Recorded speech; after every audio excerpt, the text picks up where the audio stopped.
The road stretched endlessly ahead, cutting through miles of quiet land where the sound of the truck's engine was the only thing breaking the silence. The night had fallen thick and heavy, the kind that made even the stars seem tired. The rain came slowly at first, soft against the windshield, then heavier with every mile. The man behind the wheel, known to most truckers on the route as Daniel, leaned forward, squinting through the steady sweep of his wipers. He had been driving since early morning, and exhaustion had begun to settle deep in his shoulders. He was used to these long, lonely drives. The open road had become both his workplace and his home. He often joked that his truck knew him better than most people ever did. It wasn't far from the truth. After years of hauling goods across the country, Daniel had grown comfortable in the rhythm of endless highways and quiet stops at gas stations that all looked the same. He didn't complain much. He just drove, slept, and drove again. But that night, something about the road felt different. Maybe it was the storm, or maybe it was the strange quiet between the gusts of wind. The world outside looked blurred and distant, like everything had been swallowed by rain. He was an hour away from the next town when he noticed something ahead. At first, it was just a pair of faint red lights flickering through the rain. He slowed down, thinking it might be another truck parked ahead. But as his headlights drew closer, he realized it wasn't a truck at all. It was a small car pulled off to the side of the road, hazard lights blinking weakly through the downpour. Daniel's grip tightened on the steering wheel. He'd seen things like this before, stranded vehicles, people in need of help. But he'd also heard stories from other drivers about traps on lonely roads. Some had stopped to help and ended up robbed or worse. He slowed the truck a little more. He could see the outline of a figure standing near the car, holding something close. Maybe a jacket, maybe a bag. Another shape sat inside the car, barely visible through the fogged window. The thought of leaving them there didn't sit right with him. He pulled the truck over a few meters ahead, his hazard lights flashing in the rain. For a moment, he just sat there watching through his side mirror. The figure near the car hadn't moved much. They looked small, unsure, and freezing. He rolled down his window slightly and leaned out. "You need help?" he called, raising his voice over the sound of the rain. The person turned quickly. It was a woman, her hair soaked, her arms wrapped tightly around herself. "Yes, please," she shouted back. "Our car broke down. We've been stuck for hours. My phone died. I can't call anyone." Daniel hesitated for a second, but only long enough to make sure there was no one else hiding nearby. He could hear the fear and exhaustion in her voice.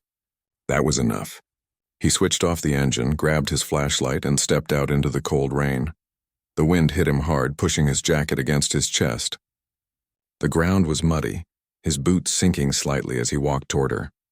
She looked even more worried up close, shivering in her soaked clothes. "I'm Daniel," he said, trying to keep his tone calm. "What happened here?"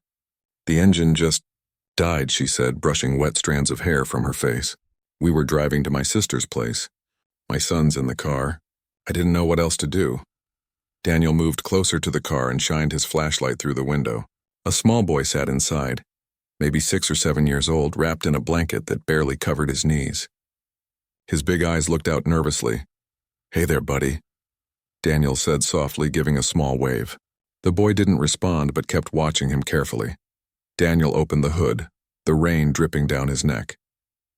He checked the cables, the battery, the belts, but one glance told him it wasn't going to start tonight. The engine was flooded and probably damaged from trying too many times. He closed the hood with a sigh. "You're not going anywhere tonight with this car," he said, turning to her. Her face fell.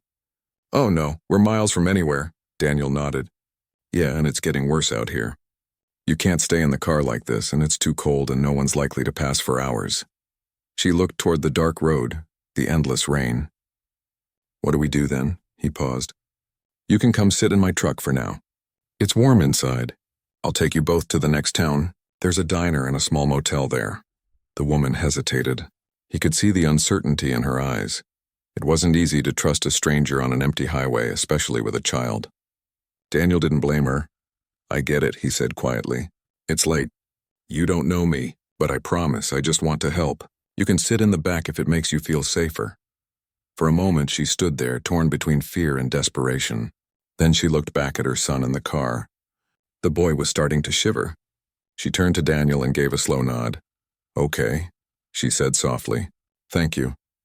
Together they gathered what they could: a small bag, the blanket, a few things from the car, and hurried through the rain to Daniel's truck. He opened the passenger door and helped them climb in. The warmth hit them immediately, and the boy let out a small sigh of relief. Daniel handed her a dry towel from behind his seat. "Here," he said. "You can wipe off a bit." She took it with a grateful smile. "Thank you so much. I don't know what we would have done."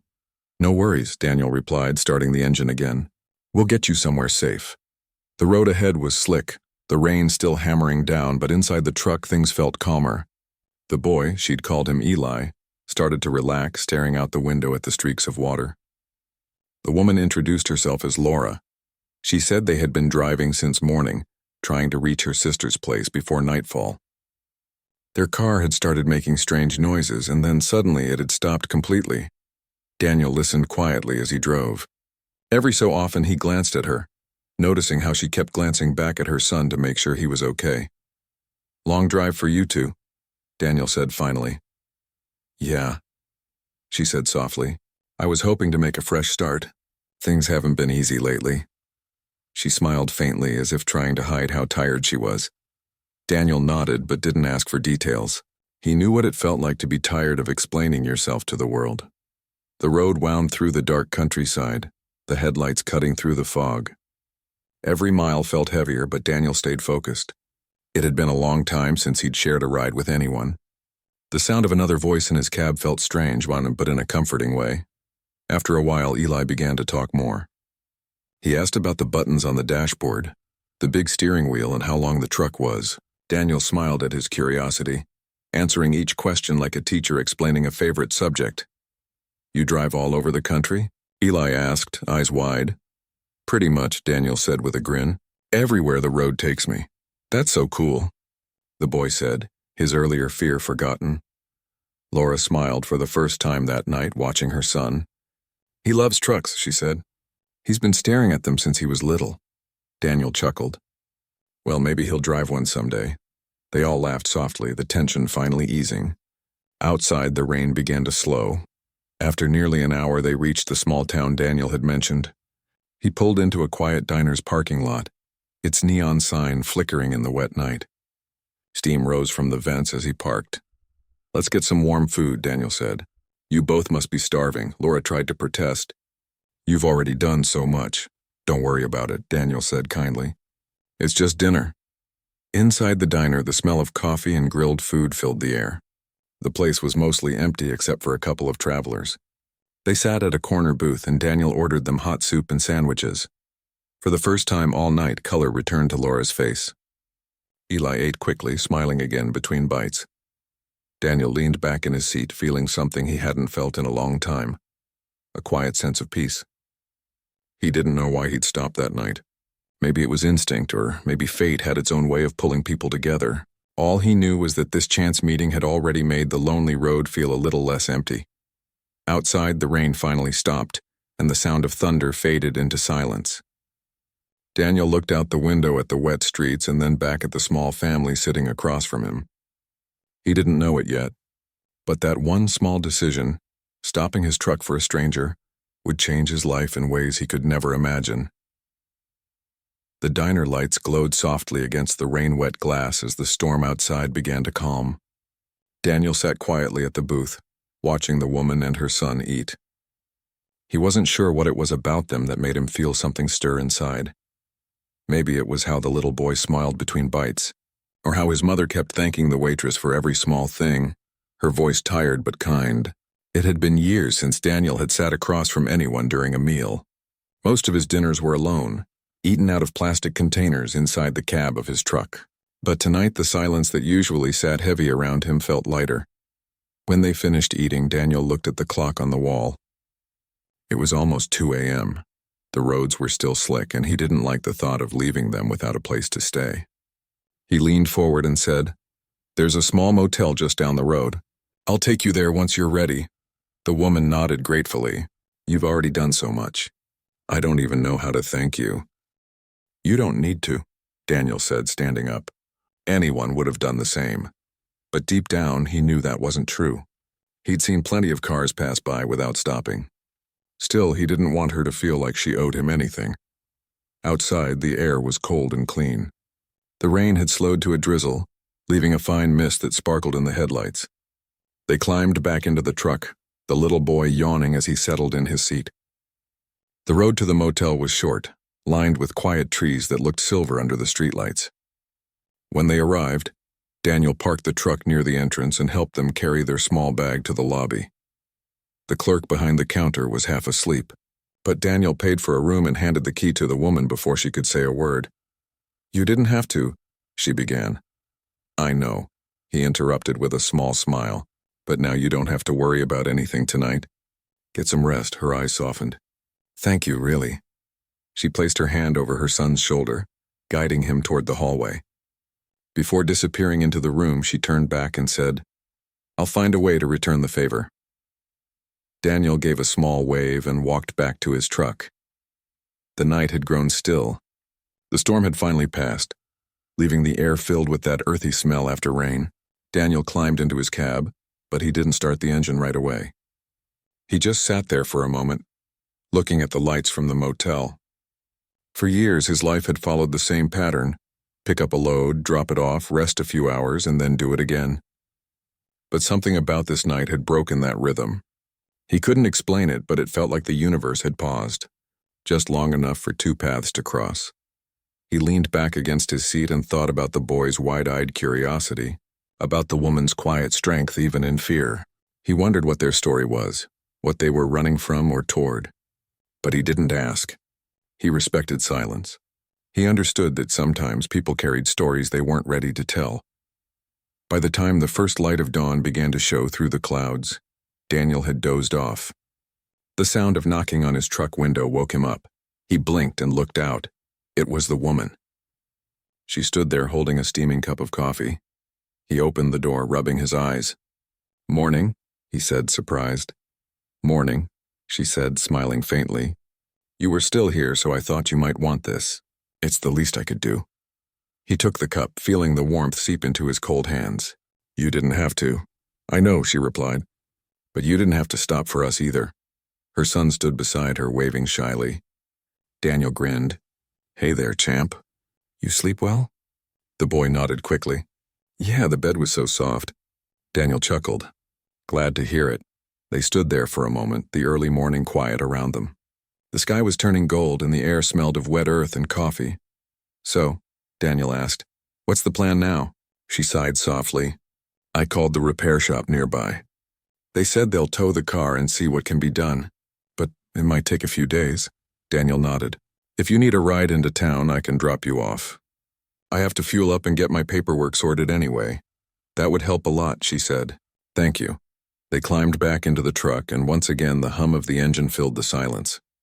This time, though, it didn't feel awkward. It felt like they'd known each other longer than a few hours. The town was small but lively. A handful of shops, a gas station, a diner, and a few old houses that looked like they'd been standing there for decades. Daniel parked near the repair shop and waited as she spoke to the mechanic. He could see her talking, gesturing toward the direction of the highway. The mechanic nodded, his expression serious. When she came back, she looked worried. "They said the car needs a new part that has to be ordered from another city," she explained. "It might take 3 or 4 days." Daniel frowned. "That long?" She nodded. "Yeah, I guess we'll stay here until it's fixed. There's a cheap motel nearby." Daniel didn't like the thought of them struggling alone in a strange town with limited money. He didn't say anything right away, but his mind was already working on a way to help. After refueling, he parked his truck near the diner again. "I'll be here most of the day," he said. "If you need anything, just ask. I've got to rest before my next route anyway." She smiled. "You've already done more than enough." "Maybe," Daniel said with a shrug. "But sometimes people just need a little extra hand." That afternoon, while Daniel sat at a corner booth, catching up on his delivery papers, the door opened, and the woman and her son walked in. The boy ran up to him, his face bright. "Mom said we could eat here again." Daniel laughed. "Good choice. The food's great." They sat together and soon conversation flowed naturally. She told him her name was Laura, and that she had been moving to another city to start a new job. She'd lost her husband a few years ago, and had been struggling to make ends meet.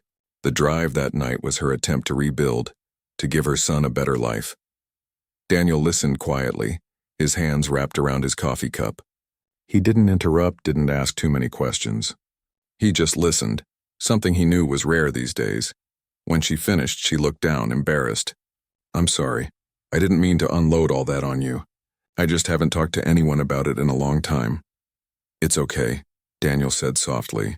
"Sometimes it helps to let it out." "I know how that feels." She looked up, curious. "You do?" Daniel gave a small nod. "Yeah, I used to have a family too. Things didn't work out. The road became my home after that." They sat in quiet understanding. There were no big words, no promises, just two people who had seen enough of life to recognize pain in each other's eyes. Eli's laughter broke the silence. He had found an old jukebox in the corner and was pressing buttons, making the same song play again and again. His joy filled the room, and they both couldn't help but smile. "Kids have a way of reminding you what hope looks like," Daniel said. Laura nodded. "He's the only reason I keep going." As the day went on, Daniel helped her make a few calls, arranged a temporary stay with the motel owner, and even spoke to the mechanic to make sure they'd get fair pricing. He didn't tell her, but when the mechanic quoted the repair cost later that evening, Daniel quietly paid a part of it in advance. He didn't do it for thanks. He did it because he knew what it meant to struggle and still keep moving. By sunset, the three of them sat outside the diner, watching the sky turn orange and pink. The town had quieted down, and a soft breeze carried the smell of rain and gasoline.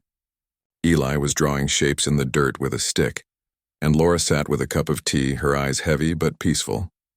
Daniel leaned back on the bench, feeling strangely content. For once, the road didn't call to him. He wasn't thinking about miles or deliveries. He was thinking about how sometimes life brings people together at exactly the right moment. When it was time to part for the night, Laura turned to him and said, "You didn't just help us. You gave me hope again." Daniel looked at her, unsure how to respond. All he could say was, "You'd do the same for someone else." She smiled. "Maybe I will." As she and her son walked back toward the motel, Daniel stayed seated for a while, staring at the horizon. The neon diner sign buzzed quietly behind him. He realized then that some people enter your life like a quiet storm. Unexpected, but leaving everything changed once they passed through. He climbed back into his truck, but before starting the engine, he looked toward the motel one more time. Deep down, he knew this wasn't the end of their story. Something told him that the road still had more in store for all three of them. The morning sun rose over the small town, painting the sky with soft shades of gold and pink. Daniel sat in his truck sipping his coffee, watching people open their shops one by one. It was a quiet place, the kind of town where everyone seemed to know each other. He'd passed through places like this hundreds of times before, but this one felt different. Maybe it was because of what had happened the night before.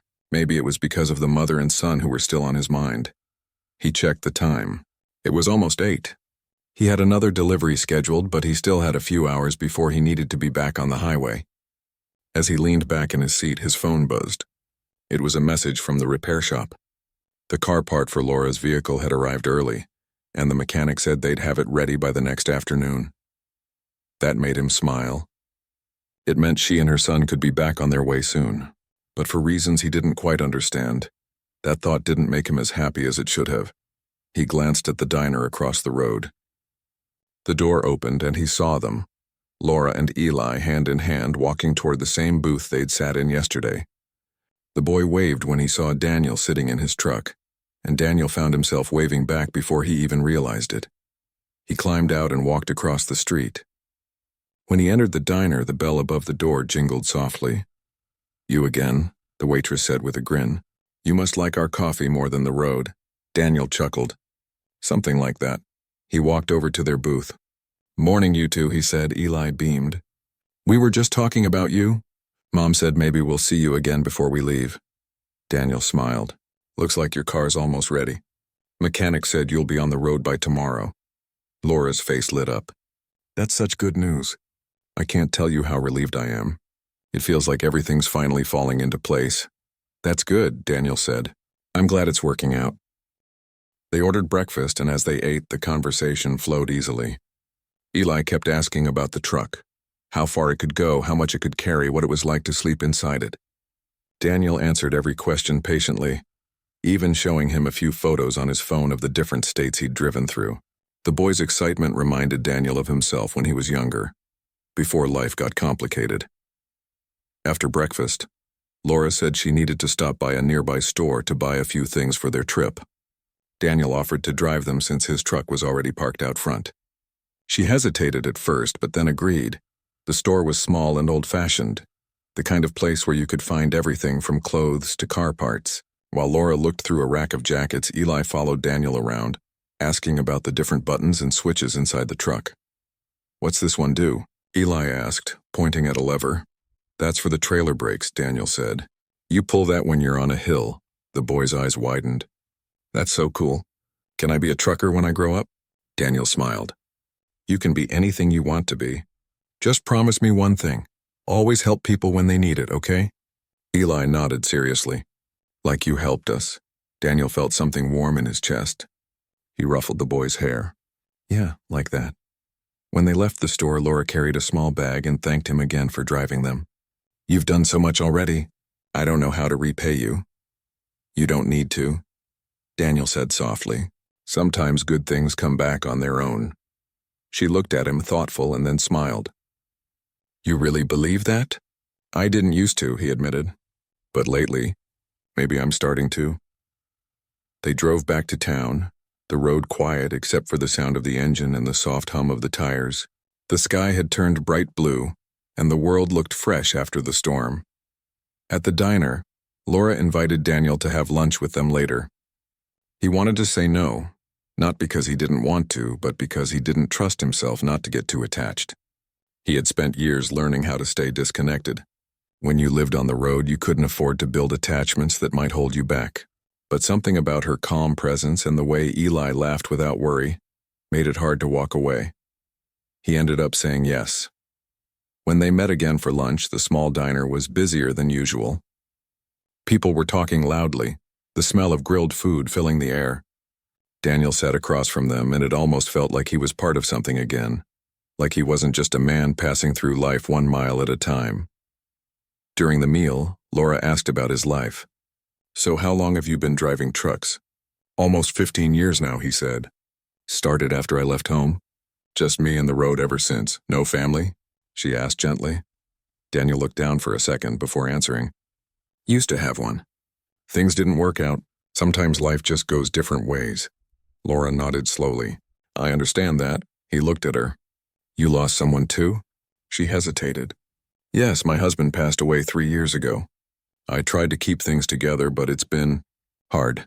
Moving was my way of starting over. I just didn't expect the car to give up on me halfway there." Daniel didn't say anything at first. He just nodded. He understood that kind of loss, the kind that leaves you quieter, more careful with your hope. "You're stronger than you think," he said finally. "Not everyone would have made it this far." She smiled faintly. "Some days I don't feel strong, but then I look at my son, and I know I have to keep going." Eli had fallen asleep on the booth seat beside her, his head resting on her arm. She brushed his hair gently, her expression soft. Daniel watched them for a moment. Something inside him shifted, a mix of admiration and longing he couldn't quite explain. For years he'd been chasing miles, thinking that moving forward was the same as living. But sitting there, he realized how empty that had been. They spent the rest of the day exploring the small town together. They walked through the park, watched trains pass by, and stopped for ice cream near the gas station. Daniel hadn't done something that simple in years. He didn't even realize how much he'd missed the sound of laughter, or the feeling of just being present in a moment without rushing to the next stop. That evening, as the sun dipped low behind the hills, Laura turned to him and said, "You know, Eli hasn't smiled like this in a long time. I think it's because of you." Daniel shook his head. "He's just a good kid. You're doing a good job raising him." She looked away for a moment as if fighting back tears. "Thank you," she said quietly. When they reached the motel, Daniel helped carry the small bag of groceries she'd bought earlier. Before he could turn to leave, she said softly, "Would you like to join us for dinner? I bought a few things I can cook in the room's kitchenette." "Nothing fancy." He hesitated again. Part of him wanted to say no, to keep that invisible wall between them. But the other part, the one that had been slowly waking up since that rainy night, wanted to stay. "Sure," he said. "I'd like that." The dinner was simple: soup, bread, and a few vegetables she'd found at the store, but it felt more comforting than any restaurant meal he'd had in years. They ate together while Eli told stories about school and made Daniel laugh with his serious little expressions. For a moment it felt like home. Not the kind of home made of walls and furniture, but the kind made of warmth and shared silence. Later, as he stood by the door ready to leave, Laura handed him a small piece of paper. "Just in case you ever need to reach me," she said. Daniel folded it carefully and placed it in his wallet. "Thanks." He started to say goodbye, but she spoke first. "You know," she said softly, "you didn't just help us that night. You reminded me that there are still good people out there." "I'd forgotten that." Daniel smiled faintly. "Maybe we all just need someone to remind us once in a while." She nodded. "Maybe so." When Daniel walked back to his truck that night, the town was quiet again. The streetlights cast long shadows on the wet pavement. He sat behind the wheel, holding the note in his hand, and for the first time in years, he didn't feel like just another driver passing through. He felt connected to something real, something human. He didn't know where life would take them next, but he knew this: that one small act of kindness on a rainy highway had started something far bigger than he'd ever planned. And deep down, he had a feeling this wasn't the last time their paths would cross. The next morning came quietly, the first golden rays of the sun spilling across the parking lot of the small diner where they had stopped for the night. Daniel woke up early as always, used to life on the road. He stretched his back and looked toward the corner table where Laura and Eli were still resting. The boy's head rested on his mother's lap, and she sat silently looking out the window, lost in thought. There was something peaceful in that moment, something Daniel hadn't felt in years. Maybe a sense of family, or maybe just the comfort of knowing he'd done the right thing. He quietly stepped outside and breathed in the crisp morning air. The roads were already humming with the sound of trucks starting up for the day. He had a long route waiting, but for the first time he didn't feel like rushing. Instead, he walked across the street to a small auto repair shop that was just opening. The owner, an older man with a friendly face, was sweeping the front porch when Daniel approached. He explained about the stranded car and asked if someone could tow it from the highway. The man nodded, saying he could send a tow truck right away. Daniel gave him the directions, then hesitated before pulling a few bills from his wallet. "If the repairs cost more than she can handle, just use this to cover it," he said quietly. The man raised an eyebrow. "You sure?" Daniel just nodded. "Yeah, she's got a kid with her. They've been through enough." The man smiled and said, "You're a good man, driver." Daniel simply shrugged, trying not to think too much about it. When he returned to the diner, Laura was awake and Eli was stirring beside her. She looked up as Daniel walked in, a tired smile spreading across her face. "You were gone for a while," she said softly. "Just sorting something out," he replied, taking a seat across from them. The waitress brought them coffee and breakfast, and soon the table was filled with quiet conversation. Eli was already back to his curious self, asking Daniel about truck horns and long roads while Laura listened quietly, occasionally glancing at Daniel with gratitude in her eyes. After breakfast, Daniel told her that her car was already being towed and should be repaired by afternoon. She looked surprised. "You did that for us?" she asked. He nodded, pretending it was no big deal. "It's the least I could do. I couldn't just leave you stuck out there." For a moment, she didn't know what to say. Then she whispered, "Thank you. I don't think we'll ever forget what you did for us." They decided to walk around the small town while waiting for the car. The day had turned warm and bright. Eli ran ahead, laughing and pointing at the small shops along the street. Laura walked beside Daniel, and for a while they didn't talk, just walked in comfortable silence. Finally, she spoke. "You know, I didn't think anyone would stop that night. So many cars passed us and I just held on, hoping someone kind enough would come by. When your truck pulled over, I thought maybe it was too good to be true." Daniel smiled faintly. "Honestly, I almost didn't stop.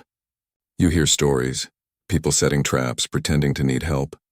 But something about the way you stood there holding that jacket tight, it just felt real. I couldn't drive past." She looked at him with quiet appreciation. "You trusted your heart," she said. "That's rare these days." He didn't answer, but her words stayed with him. They spent the next few hours in town, getting snacks for Eli, talking about life on the road and the dreams Laura had for her new job. She was moving to start fresh, she said. A new city, a small apartment, and a better school for Eli. Her voice trembled with hope every time she spoke about it. By noon, the repair shop called. The car was ready. When they arrived, Laura's expression changed. The car looked fine, but when the owner handed her the bill, she froze. Daniel could tell she was trying to figure out how to pay. Before she could say anything, the man smiled and said, "It's taken care of. That truck driver here already handled it." She turned sharply toward Daniel, her eyes wide. "You didn't have to," she began, but he cut her off gently.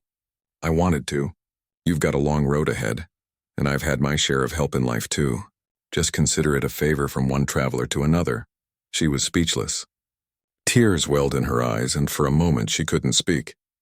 Finally, she took a deep breath and said softly, "I'll find a way to repay you one day." Daniel shook his head. "Don't worry about that. Just pass it on someday. Help someone else when they need it." She nodded slowly, memorizing his words. Eli came running up, waving a small toy car the shop owner had given him. "We're ready, Mom," he said excitedly. Daniel smiled and crouched to his level. "You take care of her, all right? Keep her safe on the road." The boy nodded seriously, then gave him a quick hug. It caught Daniel off guard, but he hugged him back, a small warmth spreading in his chest. It had been years since he'd felt something like that. A simple, innocent act of gratitude. They stood by the car for a while, not ready to say goodbye. Laura held out her hand. In her other hand was a folded piece of paper. "I wrote something last night," she said. "It's not much, but it's from the heart." He took it carefully, not opening it yet. "Thank you," he said quietly. "Take care of yourself and that little guy." She smiled through the tears. "And thank you for stopping." He watched as the small car rolled away, its tires kicking up a faint cloud of dust on the road. The taillights disappeared around the bend, and then there was silence again, the kind that only highways know. Daniel stood there for a long time before finally walking back to his truck. When he climbed into the cab, the seat felt emptier than before. He took out the folded paper and opened it. In simple handwriting it said, "You didn't just save us from the road. You reminded me there are still good people out there. You gave me hope again. I'll never forget that." He sat there for a while, reading it again and again. Something inside him shifted that day. For years, he had driven through life feeling like it was just about miles and deliveries. But that letter made him realize it was more than that. Every stop, every person, every moment could mean something. Maybe he wasn't just passing through after all. That night, as he drove through the empty highway once again, the rain started to fall, light at first, then heavier. But this time, he didn't feel the same kind of loneliness. The world outside seemed a little softer, the road ahead a little brighter. He turned on the radio, a faint country song playing, and thought about the woman and her son, probably safe somewhere, maybe smiling. Maybe telling someone about the stranger who stopped when no one else did. Days turned into weeks and life went on. Daniel continued his routes, meeting people at truck stops and diners, sometimes sharing small talk, sometimes just sitting quietly with his coffee. But that folded note never left his wallet. It stayed there like a reminder, a simple message about kindness, trust, and timing. Then one afternoon, while parked at a rest stop, his phone rang. The number was unfamiliar. He almost ignored it, but something made him answer. "Hello?" he said cautiously. A warm voice came through the line. "Hi, it's Laura." For a second, he didn't recognize her voice, then smiled. "Hey there. How's everything going?" She laughed softly. "Better than ever. I got the job. We're settled now in a small apartment. Eli's started school and he's doing great. I just wanted to thank you again. I don't think I ever really told you how much that night meant to us." He felt a lump in his throat. "I'm glad to hear that," he said. "You did the hard part. I just gave a ride," she chuckled. "You did more than that, Daniel. You reminded me not to give up. You reminded me there are still people who care." They talked for a few more minutes, catching up like old friends. When the call ended, Daniel sat quietly for a while, looking out at the horizon. The sun was setting, painting the sky in shades of gold and orange. He realized something that night. Sometimes helping someone doesn't just change their life. It changes yours too in ways you don't even notice at first. He started his engine again, the familiar hum filling the cab. But this time, it didn't sound like just a machine running. It sounded like a heartbeat, steady, alive, full of purpose. He smiled faintly, adjusted his cap, and pulled back onto the open road, ready for whatever came next. Months passed, and the seasons changed. The long roads that Daniel once drove through without much thought now felt different. Every mile reminded him of that night. The rain, the broken-down car, the scared faces that turned into smiles. He had helped a mother and son, but somewhere along the way they had helped him too, in ways he didn't realize back then. Life on the road was still lonely at times, but it no longer felt empty. There was meaning in every stop, every sunrise, and every person who crossed his path. One cold morning, Daniel parked his truck at a rest area. The air was crisp and steam rose from his coffee cup as he leaned against the side of his truck, watching other drivers start their day. He noticed a young man standing beside a small car, hood open, frustration written all over his face. The sight pulled at something inside him. It was almost like a replay of what had happened months before. Without thinking twice, Daniel walked over and asked if he needed help. The young man looked up, surprised.